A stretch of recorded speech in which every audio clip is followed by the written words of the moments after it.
Section 1. The 1991 Crisis, India's Economic Storm. India faced a severe economic crisis in 1991. The country was close to defaulting on its foreign debt. Foreign exchange reserves had dwindled to a mere $1 billion. This was barely enough to cover 3 weeks of imports. The situation was dire. India needed a lifeline. The crisis was the result of years of economic mismanagement. Socialist policies had stifled growth and innovation. The government had a large fiscal deficit. It was printing money to finance its spending. This led to high inflation and a weakening currency. India had a fixed exchange rate system at the time. The rupee was pegged to a basket of currencies. As the rupee depreciated, it became increasingly difficult to maintain the peg. Section 2. Shipping gold, a necessary gamble. The decision to transfer India's gold reserves to the UK was a calculated risk. It served several strategic purposes. First, it provided immediate liquidity.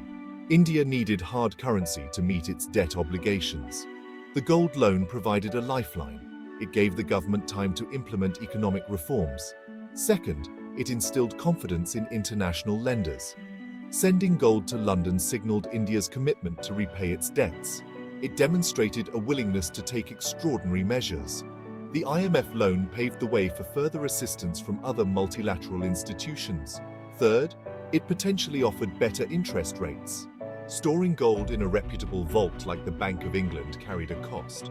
However, it potentially allowed India to access loans at lower interest rates. This was crucial given the country's precarious financial position. The decision to move the gold was not taken lightly. It was a calculated move made during a time of crisis. It helped to avert disaster and set the stage for India's economic recovery. Section 3. The return, reclaiming India's gold. In recent years, India has repatriated a significant portion of its gold reserves. This move reflects the country's improved economic standing. It also highlights a shift towards greater financial autonomy. India has emerged as a global economic powerhouse. Its foreign exchange reserves have swelled to over $500 billion. Several factors contributed to the decision to repatriate. First, India's strong economic growth has reduced its dependence on foreign borrowing. The need for large foreign exchange reserves has diminished. Second, there is a growing sense of economic nationalism. Repatriating gold is seen as a way of asserting India's sovereignty. Third, concerns about the stability of the global financial system have prompted many central banks to diversify their reserves. Gold is seen as a safe haven asset. It provides a hedge against inflation and currency fluctuations. The return of India's gold is a testament to the country's remarkable economic transformation. It is a sign of confidence in its own future. Section 4. Global implications, a sign of shifting sands.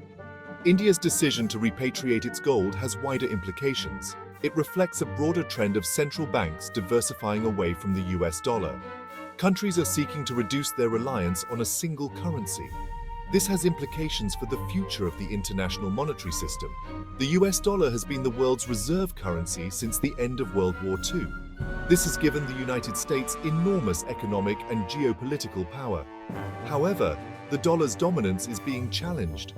The rise of emerging economies like China and India is shifting the balance of power. Central banks are increasingly looking to diversify their reserves. They're adding gold and other currencies to their holdings. This is partly driven by concerns about the long-term stability of the US dollar. The United States has a large and growing national debt. The Federal Reserve has been printing money at an unprecedented rate. This has led to concerns about inflation and a potential decline in the value of the dollar. India's decision to repatriate its gold is a sign of the times. It is a sign that the global monetary system is evolving. Section 5. The future of gold, a new golden age. Gold has played a central role in the international monetary system for centuries. It is a highly liquid asset. It is universally recognized as a store of value. Central banks hold gold as part of their foreign exchange reserves.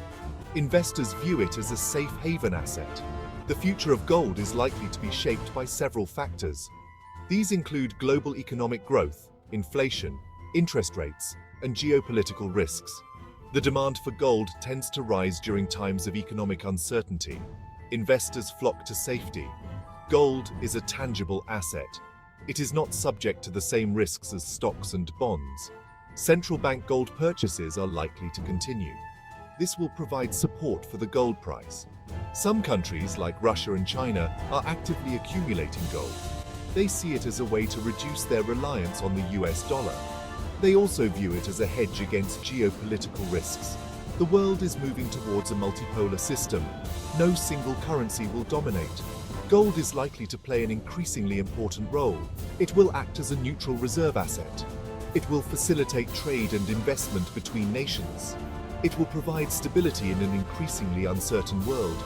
A new golden age may be on the horizon.